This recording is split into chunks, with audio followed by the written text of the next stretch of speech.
கிறிஸ்துவுக்குள் அன்பான வேத ஆராய்ச்சி நேயர்களை இயேசு கிறிஸ்துவின் இன்ப நாமத்தினாலே வாழ்த்தி வரவேற்கிறோம்.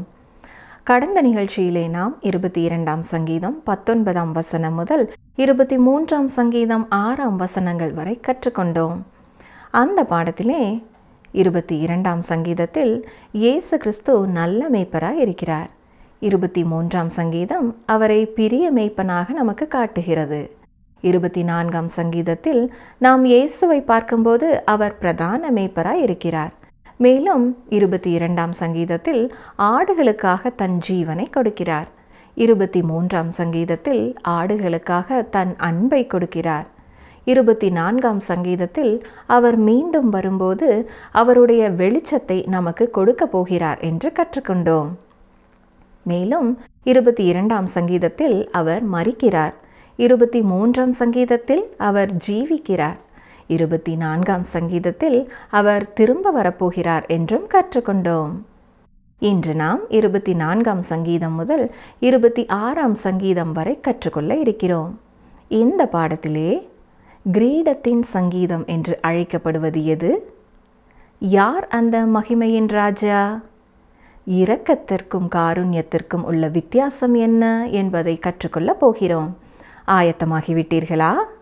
கிறிஸ்துவுக்கு பிரியமான வேதாராய்ச்சி நேயர்களே, இன்று நாம் 24ஆம் சங்கீதம் முதல் 26ஆம் சங்கீதம் வரைக்கும் சிந்திக்க போகிறோம். இது கிரீடத்தின் சங்கீதம் என்று அழைக்கப்படுகிறது. பிரதான மேய்ப்பனின் வருகையை குறித்து இது பேசுகிறது. பல வேத பண்டிதர்களுடைய கருத்து என்னவென்றால், 1 நாளாகமும் 13ஆம் அதிகாரம் முதல் 8 வசனங்களில் நாம் பார்க்கிறது போல, கீரியாத் யாரீமிலிருந்து சீயோன் மலைக்கு உடன்படிக்கை பெட்டியை கொண்டு வந்த பொழுது தாவீது எழுதி பாடிய பாடல் இது என்று கூறுகிறார்கள். இது மாறி மாறி பாடப்பட்ட ஒரு சங்கீதம் எனப்படுகிறது. கூட்டமாக நடந்து வந்தவர்கள் பல்லவியையும் முக்கியமான அடிகளை தனிப்பாடலாகவும் பாடினார்கள் எனப்படுகிறது. ஜோசிஃபஸ் எனும் யூத சரித்திர ஆசிரியர் 7 பாடகர் குழுக்கள் இசைக்கருவிகளோடு உடன்படிக்கை பெட்டிக்கு முன் நடந்து பாடினார்கள். இவ்வாறு எருசலேமிலே செய்யப்பட்ட கூடாரத்திற்கு உடன்படிக்கை பெட்டி கொண்டு வரப்பட்டது என்கிறார். இந்த சங்கீதத்தை 2 பகுதிகளாக பிரிக்கலாம். முதல் 6 வசனங்களிலே ராஜ்யத்திற்குள்ளே நுழையும் ராஜாவின் உடனிருந்தவர்களை குறித்தும், 7 முதல் 10 வசனங்களிலே ராஜ்யத்தை ஏற்படுத்த வரும் ராஜாவை குறித்தும் சொல்லப்பட்டிருக்கிறது. தாவீதின் காலத்திலே இது பாடப்படும் பொழுது கேட்க மிக அருமையானதாய் இருந்திருக்கும். முதலாவதாக கூட்டத்திலிருந்த மிக அதிகமான ஜனக்கூட்டம் இணைந்து பாடிய பல்லவியை பார்ப்போம். சங்கீதம் 24 முதல் 2 வசனங்கள். பூமியும் அதன் நிறைவும் உலகமும் அதிலுள்ள குடிகளும் கர்த்தருடையது. அவரே அதை கடல்களுக்கு மேலாக அஸ்திவாரப்படுத்தி அதை நதிகளுக்கு மேலாக ஸ்தாபித்தார். பூமி கர்த்தருடையது. மீண்டுமாக சங்கீதக்காரன் கர்த்தரை சிருஷ்டிகராக பேசுகிறார். இந்த பூமி அவருக்கு சொந்தமானது. இந்த பூமி இப்பொழுது இந்த உலகத்திலே ஆட்சி செய்யும் எந்த தனி மனிதருக்கோ அல்லது எந்த குழுவிற்கோ சொந்தமானது அல்ல. இன்றைக்கு பலர் இந்த பூமியை வழிநடத்த முற்படுகிறார்கள். ஆனால் இது தேவனுக்கு சொந்தமானது. அவரே இதை கடல்களுக்கு மேலாக அஸ்திவாரப்படுத்தினார், நதிகளுக்கு மேலாக ஸ்தாபித்தார்.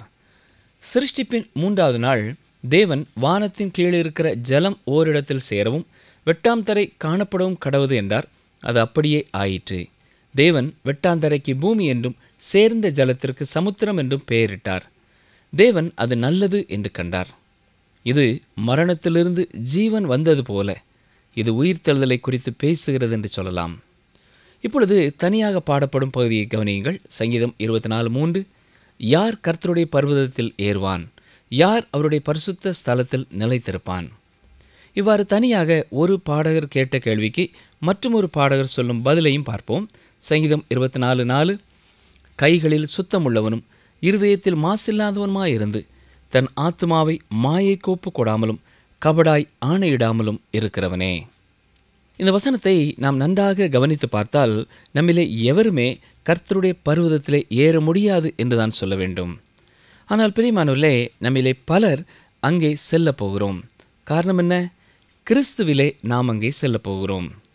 இயேசு கிறிஸ்து தமது மகா பிரதான ஆசாரியனுடைய பணியின்படி நான் அவரை இரட்சகராக ஏற்றுக்கொண்டு இருக்கிறபடினாலே கிருபையின் ஆசனத்தின் முன்னாலே என்னையும் அவர் நிறுத்துவேன் என்று ஒத்துக்கொண்டிருக்கிறார்.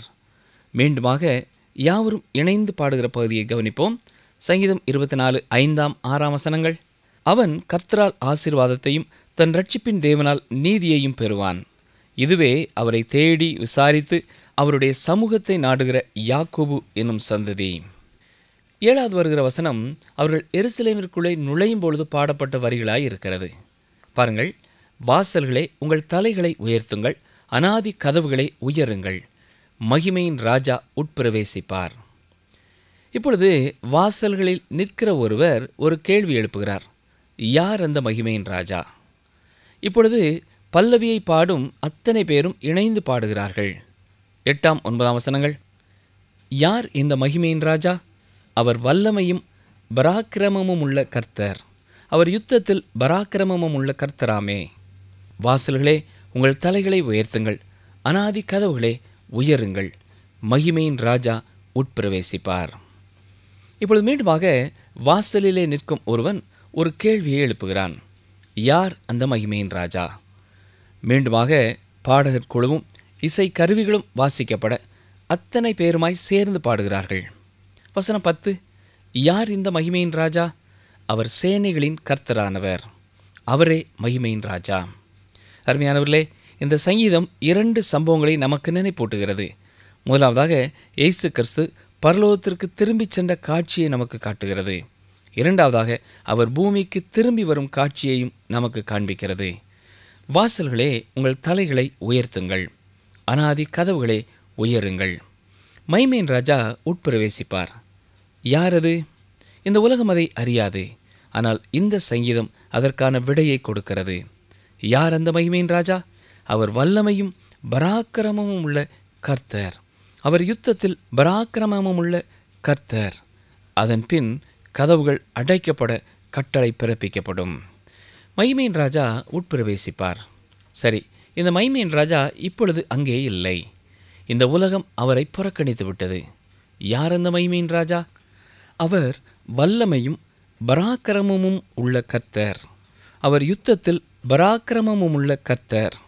அதன் பின் கதவுகள் திறக்கப்பட கட்டளை பிறப்பிக்கப்படும். மகிமையின் ராஜா உட்பிரவேசிப்பார். சரி, இந்த மகிமையின் ராஜா இப்பொழுது அங்கே இல்லை. இந்த உலகம் அவரை புறக்கணித்து விட்டது. யார் அந்த மகிமையின் ராஜா? அவர் சேனைகளின் கர்த்தரானவர், அவரே மகிமையின் ராஜா. அவரே ராஜாதி ராஜாவும் கர்த்தாதி கர்த்தாவுமாயிருக்கிறார். அவர் மகிமையின் ராஜா. இந்த பாடலின் இறுதியிலே சேலா என்கிற வார்த்தையை பார்க்கிறோம். எனவே இந்த சங்கீதத்தை நின்று நிதானித்து சிந்திக்க வேண்டியவர்களாய் இருக்கிறோம். இது நம்முடைய இருதயத்தை ஆசீர்வதிக்கும். பிரியமானவர்களே, இப்பொழுது நாம் சங்கீதம் 25 பார்ப்போம். இந்த சங்கீதம் புதிய ஒரு பகுதிக்குள்ளே நம்மை கொண்டு வருகிறது. 25ஆம் சங்கீதம் முதல் 35ஆம் சங்கீதம் வரை தாவீதுடைய தனிப்பட்ட வாழ்க்கையின் அனுபவங்களை குறித்து பேசுகிறது. அதே வேளையிலே அது எதிர்காலத்தையும் நோக்கி பார்க்கிறது. அதாவது, மீதம் இருக்கும் இஸ்ரவேல் ஜனங்கள் மிக கொடூரமான வேதனைகளின் மத்தியில் இருக்கும் பொழுது அவர்களுக்கு பயனளிக்கக்கூடிய ஒரு சங்கீதம். இன்றைக்கும் துயரப்படுகிற விசுவாசிகளுக்கும் இது ஆறுதலின் ஒரு சங்கீதம். இதற்கு முன் நாம் கற்றுக்கொண்ட சங்கீதங்கள் நாடகம் போன்ற காட்சிகளுடனும் நியாய தீர்ப்பை குறித்தும் உணர்ச்சி மிக்க எண்ணங்களை குறித்தும் நமக்கு கற்றுக் கொடுத்தது. தொடர்ந்து வரும் அடுத்த 15 சங்கீதங்கள் மிக அதிகமாக தனிப்பட்ட அமைதியான மிக நெருக்கமான உறவுகளை வெளிப்படுத்துகின்றன. இன்றைய நம்முடைய வாழ்க்கைக்கும் தேவையான அற்புதமான செய்திகள் அடங்கியிருக்கின்றன. இந்த சங்கீதத்தின் செய்திகள் கடந்த காலத்திற்கும் நிகழ்காலத்திற்கும் எதிர்காலத்திற்கும் பயனுள்ளவை. இந்த சங்கீதங்களிலே சில நம்மிலே அநேகர் வாசித்திராத பகுதியாக இருக்கலாம். என்றாலும் அவைகளின் மூலமாகவும் நாம் கற்றுக்கொள்ள வேண்டிய காரியங்கள் அநேகம் இருக்கின்றன. முக்கியமான குறிப்புகளை மட்டுமே நாம் பார்க்க போகிறோம். ஆனால் அதிகமான காரியங்கள் இதன் மூலமாக கற்றுக்கொள்ளப்பட வேண்டியதாயிருக்கிறது. புதிய இடத்திலே போய் தங்கியிருக்கிற பலர், தனிமையை உணர்கிற பலர் இந்த சங்கீதங்களின் ஆறுதலை பெற்றிருக்கிறார்கள். இந்த சங்கீதங்களிலே தீர்க்க தரிசன சத்தியங்களும் உண்டு. விசுவாசத்தோடு கடைசி வரைக்கும் நிலைத்திருக்கும் இஸ்ரவேல் மக்களுடைய துன்ப காலத்திற்கும் இது பயனுள்ளது. என்றாலும் இது எல்லா காலகட்டங்களிலேயும் பரிசுத்தவான்களுக்கு பயனுள்ள சங்கீதங்களாய் இருந்திருக்கின்றன. வாசிக்கிறேன். சங்கீதம் 25 முதல் 2 வசனங்கள். கர்த்தாவே, உம்மிடத்தில் என் ஆத்துமாவை உயர்த்துகிறேன்.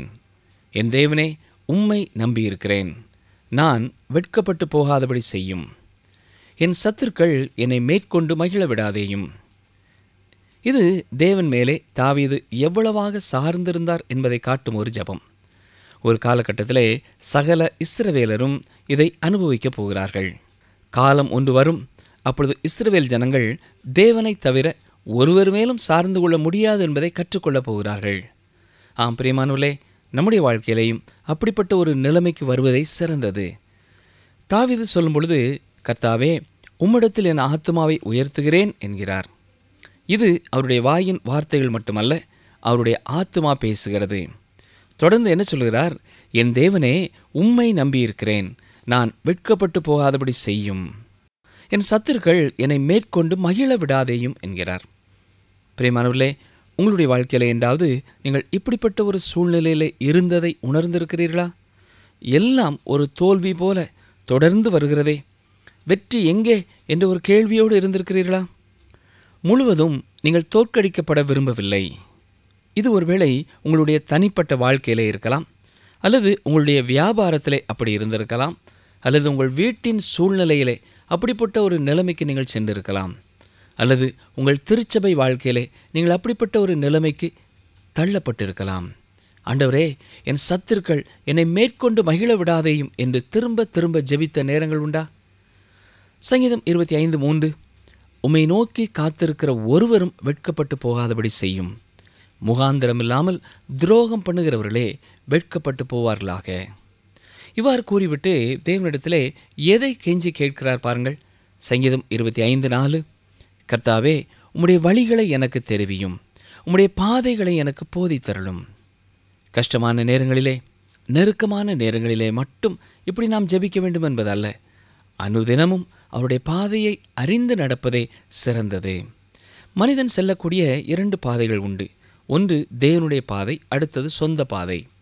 தேவன் நாம் செல்ல வேண்டிய பாதையை நாம் தெரிந்து கொள்ளும் ஒரு சிலாக்கியத்தை கொடுத்திருக்கிறார். ஆனால் நீதிமொழிகள் 14:12 என்ன சொல்கிறது? மனுஷனுக்கு செம்மையாய் தோன்றுகிற வழியுண்டு, அதன் முடிவோ மரண வழிகள். ஆம் அருமையானவர்களே, தேவனை கூப்பிட்டு அவருடைய வழியை நமக்கு காண்பிக்கும்படியாக கேட்பது எவ்வளவு மகிமையான ஒரு அனுபவம் இல்லையா? சங்கீதம் 25:5, உம்முடைய சத்தியத்திலே என்னை நடத்தி என்னை போதித்தருளும். நீரே என் இரட்சிப்பின் தேவன், உம்மை நோக்கி நாள் முழுதும் காத்திருக்கிறேன். இன்றைக்கு கர்த்தரிடத்தில் கேட்பதற்கோ கர்த்தருக்காக காத்திருப்பதற்காகவோ மனிதனுக்கு நேரமில்லை. ஆனால் தாவீது தனக்கு வழியை காண்பிக்க வேண்டும் என்றும் தனக்கு கற்றுக் கொடுக்க வேண்டும் என்றும் கேட்கிறார். எபிரேய மொழியிலே இந்த சங்கீதத்தின் ஒவ்வொரு வசனங்களும் ஒவ்வொரு எபிரேய எழுத்துக்களை கொண்டு ஆரம்பிக்கும் சிறந்த ஒரு பாடலாக இருக்கிறது. சங்கீதம் 25:6, கர்த்தாவே, உம்முடைய இரக்கங்களையும் உம்முடைய காருண்யங்களையும் நினைத்தருளும், அவைகள் அநாதி காலம் முதல் இருக்கிறதே. சங்கீதக்காரன் இங்கே கர்த்தருடைய காருண்யத்தை குறித்து மட்டும் பேசவில்லை, இரக்கமுள்ள காருண்யத்தை குறித்து பேசுகிறார். இரக்கத்திற்கும் காருண்யத்திற்கும் நாம் அதிகமாக வித்தியாசத்தை கண்டுகொள்ள முடிகிறதில்லை. ஒரு ஓய்வு நாள் பள்ளியிலே படிக்கும் பிள்ளை அதற்கு விளக்கம் கொடுக்கும் பொழுது, தன் தாயினிடத்திலே தோசையும் சீனியும் கேட்ட பொழுது அதை கொடுத்தால் அது காருண்யம் என்றும், தோசையும் சீனியும் கேட்டிருக்கும் பொழுது சீனியிலே நெய் ஊற்றி கொடுப்பது இரக்கமும் காருண்யமும் என்று கூறினாள். பிரியமானவர்களே, தாவீது தன்னுடைய நெருக்கமான நேரங்களிலே கர்த்தருடைய இரக்கத்தையும் அவருடைய காருண்யத்தையும் அனுபவிக்கக்கூடியவராயிருந்தார். இஸ்ரவேல் ஜனங்களும் மகா உபத்திரவ காலத்திலே இதை அனுபவிப்பார்கள்.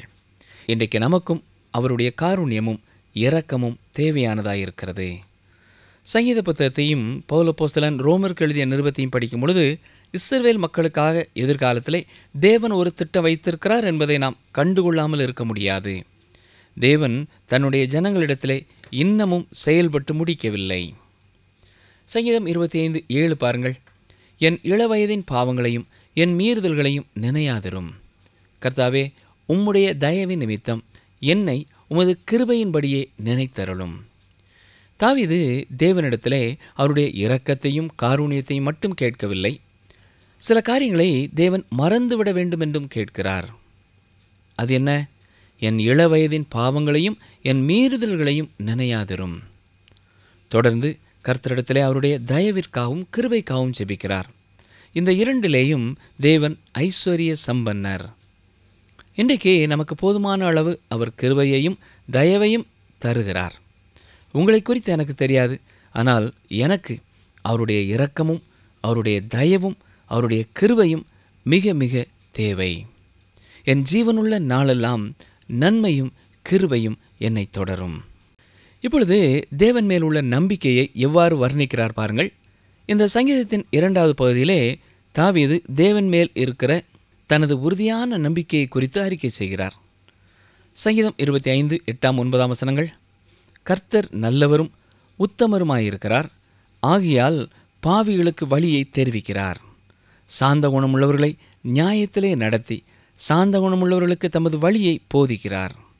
பிரியமானவர்களே, நமக்காக சம்பாதித்து கொடுத்த ரட்சிப்பிலே அவர் நல்லவர் என்பதும் உத்தமர் என்பதும் அவருக்குரிய நீதியும் அவருடைய அன்பும் வெளிப்படுத்தப்பட்டிருக்கிறது.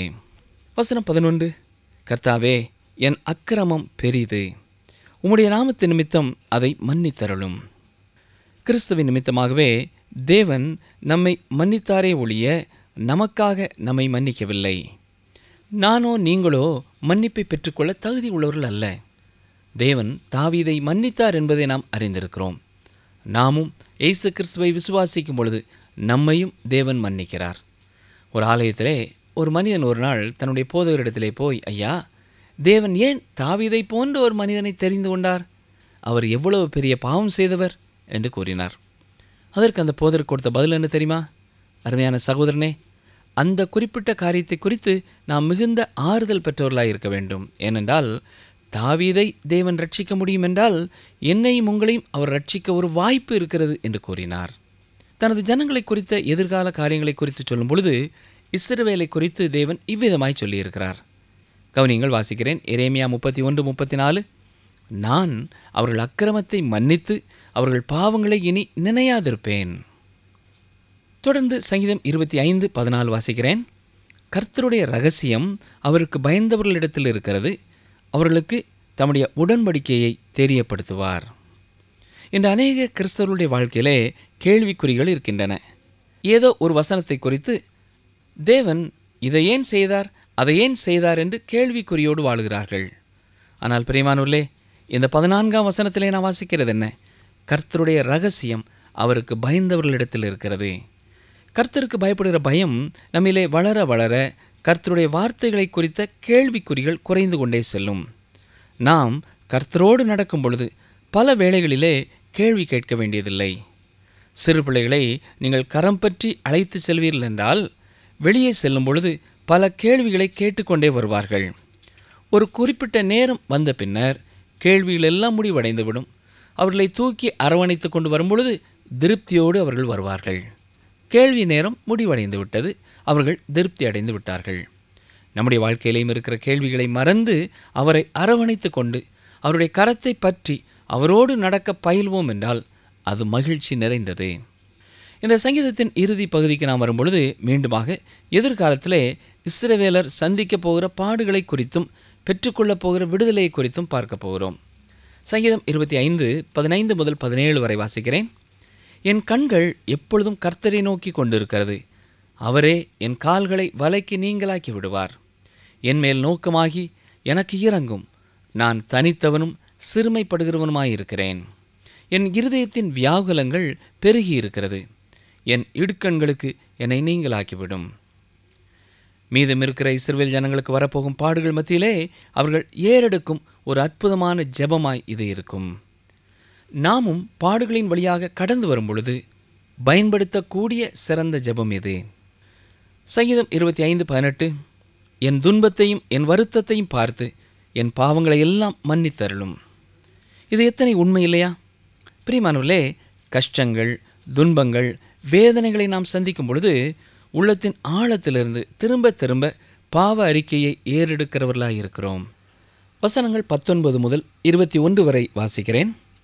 என் சத்துருக்களை பாரும், அவர்கள் பெருகியிருந்து உக்கிர பகையாய் என்னை பகைக்கிறார்கள். என் ஆத்மாவை காப்பாற்றி என்னை விடுவியும். நான் வெட்கப்பட்டு போகாதபடி செய்யும் உம்மை நம்பியிருக்கிறேன். உத்தமமும் நேர்மையும் என்னை காக்க கடவது. நான் உமக்கு காத்திருக்கிறேன். இப்பொழுது மீண்டுமாக முடிவுரை வருகிறது. வசனம் 22. தேவனே, இஸ்ரவேலை அவனுடைய எல்லா இக்கட்டுகளுக்கும் நீங்களாக்கி மீட்டுவிடும். மகா உபத்திரவ காலத்திலே பாடுகளின் மத்தியிலே வாழும் இஸ்ரவேல் ஜனங்கள் தேவனை நோக்கி செய்ய ஏற்ற ஒரு ஜெபம் இது.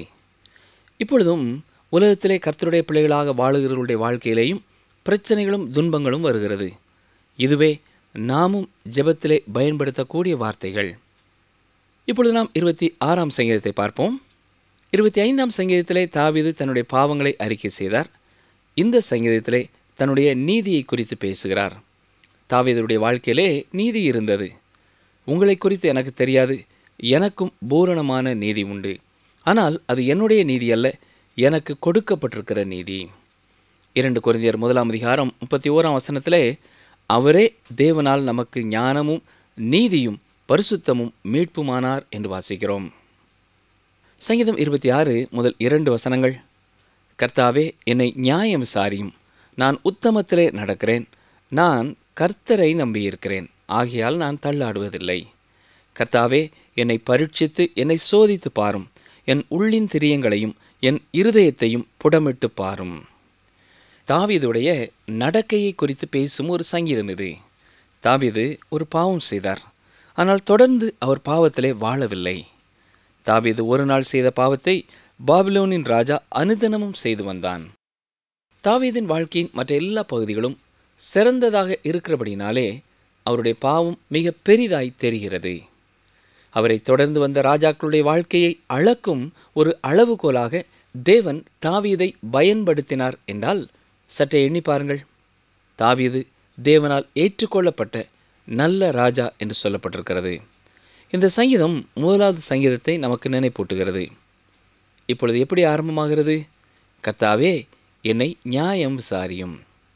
கர்த்தர் பேரிலே இருந்த விசுவாசத்தினாலே தாவீது வழுகி போகவில்லை. துன்மார்க்கருடைய ஆலோசனையிலே நடக்காதவன் பாக்கியவான் என்று 1ஆம் சங்கீதத்திலே பார்த்தோம். மட்டுமல்ல, பரியாசக்காரர் உட்காரும் இடத்தில் உட்காரவில்லை என்றும் அவர் கூறினார். சங்கீதம் 26:6 கர்த்தாவே, நான் துதியின் சத்தத்தை தொனிக்க பண்ணி உம்முடைய அதிசயங்களை எல்லாம் விவரிப்பதற்காக. ஒரு மனிதனுடைய விசுவாசமானது சிறந்த அவனுடைய வாழ்க்கையினாலே உறுதிப்படுத்தப்பட வேண்டும். இந்த சங்கீதங்கள் அதிக பிரபலியமாகாததற்கு ஒரு காரணம், தேவனுக்கு பிரியமான ஒரு வாழ்க்கை வாழ்வதை குறித்து இந்த சங்கீதங்கள் முக்கியத்துவப்படுத்துகின்றன. சங்கீதம் 26:12 கவனியுங்கள். என் கால் செம்மையான இடத்திலே நிற்கிறது, சபைகளிலே நான் கர்த்தரை துதிப்பேன். மலை சரிவுகளிலே நமது கால் இருக்கும் என்றால் நாம் வழுக்கி விழ ஏதுவாவோம். இன்றைக்கு பல கிறிஸ்தவர்கள் அப்படிப்பட்ட நிலைமையிலே இருக்கிறார்கள். தீமையோடு விளையாடி கொண்டிருக்கிறார்கள். அதற்கு மிக நெருக்கமாக நடந்து செல்கிறார்கள். ஒரு தாய் தனது 2வது வகுப்பு படிக்கும் பையனை காணவில்லை என்று தேடி, ராஜா ராஜா, நீ எங்கே இருக்கிறாய் என்று சத்தம் கொடுத்தார்கள். அம்மா, நான் சாப்பாட்டு அறையில் இருக்கிறேன் என்று சொன்னான். இப்பொழுது அங்கே நீ என்ன செய்து கொண்டிருக்கிறாய் என்று கேட்டாள் தாய். இப்பொழுது சாப்பிட வேண்டாம் என்று நீங்கள் சொன்ன கேக்கை சாப்பிடுவதை குறித்த சோதனையோடு நான் போராடி கொண்டிருக்கிறேன் என்று சொன்னானாம். அப்பொழுது தாய் அவனை பார்த்து, சோதனையோடு கூட நீ போராட வேண்டிய இடம் அது அல்ல, இங்கே வா என்று அழைத்தார்களாம். இன்றைக்கு பல கிறிஸ்தவருடைய வாழ்க்கையிலே அடிக்கடி பாவத்திற்கு இடம் கொடுக்கிறார்கள். ஒருமுறை வானொலி நேயர் ஒருவர் ஆலோசனைக்காக ஒரு கடிதம் எழுதியிருந்தார்கள். தன்னுடைய கணவர் மரித்து விட்டார் என்றும் அவருடைய மிக நெருங்கிய நண்பர் ஒருவர் தனது கணவனின் வியாபாரங்களை முன்னின்று தனக்காக கவனிக்கிறார்கள் என்றும் கூறினாள். இது தொடர்பாக அடிக்கடி அவரை சந்திக்க நேர்ந்ததென்றும் அவர்களுக்கு இடையே ஒரு வித்தியாசமான உறவு உருவாக துவங்குவதையும் உணர்கிறேன், எனக்கு என்ன செய்ய வேண்டுமென்றே தெரியவில்லை என்று கேட்டு எழுதியிருந்தார்கள். அவர்களுக்கு கொடுக்கப்பட்ட பதில் என்ன தெரியுமா? சகோதரியே, நீங்கள் எரிந்து கொண்டிருக்கும் கட்டடத்திற்குள்ளே இருக்கிறீர்கள், எவ்வளவு சீக்கிரமாக வெளியே குதிக்க முடியுமோ குதியுங்கள் என்று பதில் கொடுக்கப்பட்டது. அவர்கள் இருக்கும் பட்டணத்தை விட்டு வேறொரு இடத்திற்கு கடந்து செல்லுமாறு ஆலோசனை கொடுக்கப்பட்டது. பல மாதங்களாக பதில் கடிதம் வரவில்லை. பின்னர் அந்த சகோதரனிடத்திலிருந்து ஒரு கடிதம் வந்தது. நீங்கள் கூறிய காரணத்தை நான் சிந்தித்து பார்த்தேன், அதுவே சரி என்று பட்டது. இப்பொழுது இதுதான் என்னுடைய புதிய முகவரி. சரியான நேரத்திலே உங்களிடத்திலே நான் பகிர்ந்து கொண்டேன். ஆண்டவர் எனக்கு விடுதலையை கொடுத்தார், கர்த்தருக்கு ஸ்தோத்திரம் என்று எழுதியிருந்தார்கள். ஆம், அருமையான சகோதரனே, சகோதரியே, நம்முடைய கால் செம்மையான இடத்திலே நிற்கிறதா என்பதை எண்ணி பார்க்க வேண்டும். சரிவுகளிலே நின்று கொண்டிருப்போம் என்றால் உடனடியாக அதை குறித்து செயல்படுவோம். கவனக்குறைவாக இருப்போம் என்றால், ஜாக்கிரதையாக இல்லாமல் இருப்போம் என்றால் நாம் விழுந்து போவது உறுதி. ஆம் பிரியமானவர்களே, இன்றைக்கு அநேகருடைய வாழ்க்கையிலே திரும்ப திரும்ப குறிப்பிட்ட பாவத்திலே விழுந்து போவதற்கு காரணம், நான் சரிவான இடத்திலே நிற்பேன், ஆனால் நான் விழுந்து போகாமல் எச்சரிக்கையாக இருப்பேன் என்று தங்களை தாங்களே ஏமாற்றிக் கொள்வதுதான். இன்று அப்படிப்பட்ட ஒரு நிலைமையிலே நீங்கள் நிற்கிறீர்கள் என்பதை ஆண்டவர் உங்களுக்கு இப்பொழுது உணர்த்துவார் என்றால், இன்றைக்கே பூரணமாய் நீங்கள் நிற்கும் இடத்தை மாற்றி நீங்கள் சோதிக்கப்படும் இடங்களுக்கு கடந்து செல்லாமல் கர்த்தருக்காக வாழ உங்களை அர்ப்பணிப்பீர்களா? ஜெபிப்போம். எங்களை நேசிக்கிறீர்கள் நல்ல ஆண்டவரே, இன்றைக்கும் நாங்கள் கற்றுக்கொண்ட உம்முடைய வார்த்தைகளுக்காக நன்றி செலுத்துகிறோம். சங்கீதக்காரன் தன்னுடைய உள்ளத்தின் ஆழத்திலிருந்து உம்மை துதித்து பாடிய பாடல்களோடு நாங்களும் உம்மை போற்றுகிறோம். சங்கீதக்காரனைப் போல நாங்களும் உம்முடைய சமூகத்திலே சார்ந்து கொள்கிறோம் ஐயா. எங்கள் யாருடைய காலாவது செம்மையான இடத்திலே நில்லாமல் சரிவான இடத்திலே நாங்கள் நின்று கொண்டிருப்போம் என்றால் அதை இப்பொழுதே உணர்ந்து கொள்ளும் ஒரு இருதயத்தை எங்களுக்கு தாரும். எந்தெந்த இடங்களை நாங்கள் தவிர்க்க வேண்டுமோ அதை குறித்து நாங்கள் ஜாக்கிரதையாய் செயல்பட நீரே உம்முடைய தூயாவினாலே வல்லமையாய் எங்களை வழிநடத்த ஒப்புக் கொடுக்கிறோம். இயேசு கிறிஸ்துவின் வல்லமையுள்ள நாமத்தினாலே மனத்தாழ்மையோடு ஜெபிக்கிறோம் பிதாவே, ஆமேன். அன்பர்களே, இந்த நாளிலும் நாம் கற்றுக்கொண்ட சத்தியத்தில் சில சத்தியங்களை சற்று திரும்பி பார்ப்போமா? தாவீது, கர்த்தாவே, உம்மிடத்தில் என் ஆத்துமாவை உயர்த்துகிறேன் என்று கூறுகிறார். இது அவருடைய ஆத்மா தேவனிடத்தில் பேசுகிறது. தொடர்ந்து தாவீது தேவனிடத்தில், நான் உம்மை நம்பி இருக்கிறேன், நான் வெட்கப்பட்டு போகாதபடி செய்யும், என் சத்துருக்கள் என்னை மேற்கொண்டு மகிழ விடாதேயும் என்கிறார். அருமையானவர்களே, உங்களுடைய வாழ்க்கையிலே என்றாவது நீங்கள் இப்படிப்பட்ட ஒரு சூழ்நிலையிலே இருந்ததை உணர்ந்திருக்கிறீர்களா? எல்லாம் ஒரு தோல்வி போல தொடர்ந்து வருகிறதே, வெற்றி எங்கே என்ற ஒரு கேள்வியோடு இருந்திருக்கிறீர்களா? ஆண்டவரே, என் சத்துருக்கள் என்னை மேற்கொண்டு மகிழ விடாதிரும் என்று திரும்ப திரும்ப ஜெபித்த நேரங்கள் உண்டா? 25ஆம் சங்கீதம் 3வது வசனத்தில் தாவீது கூறுவதை கேளுங்கள். உம்மை நோக்கி காத்திருக்கிற ஒருவரும் வெட்கப்பட்டு போகாதபடி செய்யும். முகாந்தரம் இல்லாமல் துரோகம் பண்ணுகிறார்களே, வெட்கப்பட்டு போவார்களாக. தாவீது தன்னுடைய நெருக்கமான நேரங்களிலே கர்த்தருடைய இரக்கத்தையும் அவருடைய காருண்யத்தையும் அனுபவிக்கக்கூடியவர்களாக இருந்தார். இன்றைக்கு நமக்கும் அவருடைய காருண்யமும் இரக்கமும் தேவையானதாய் இருக்கிறது. மீண்டும் அடுத்த நிகழ்ச்சியில் சந்திப்போம். கர்த்தர் உங்களை ஆசீர்வதிப்பாராக. கோணலும் மாறுபாடுமான சந்ததியின் நடுவிலே குற்றமற்றவர்களும் கபடற்றவர்களும் தேவனுடைய மாசற்ற பிள்ளைகளுமாயிருக்கும்படிக்கு எல்லாவற்றையும் முறுமுறுப்பில்லாமலும் தர்க்கிப்பில்லாமலும் செய்யுங்கள். பிலிப்பியர் 2:15-16.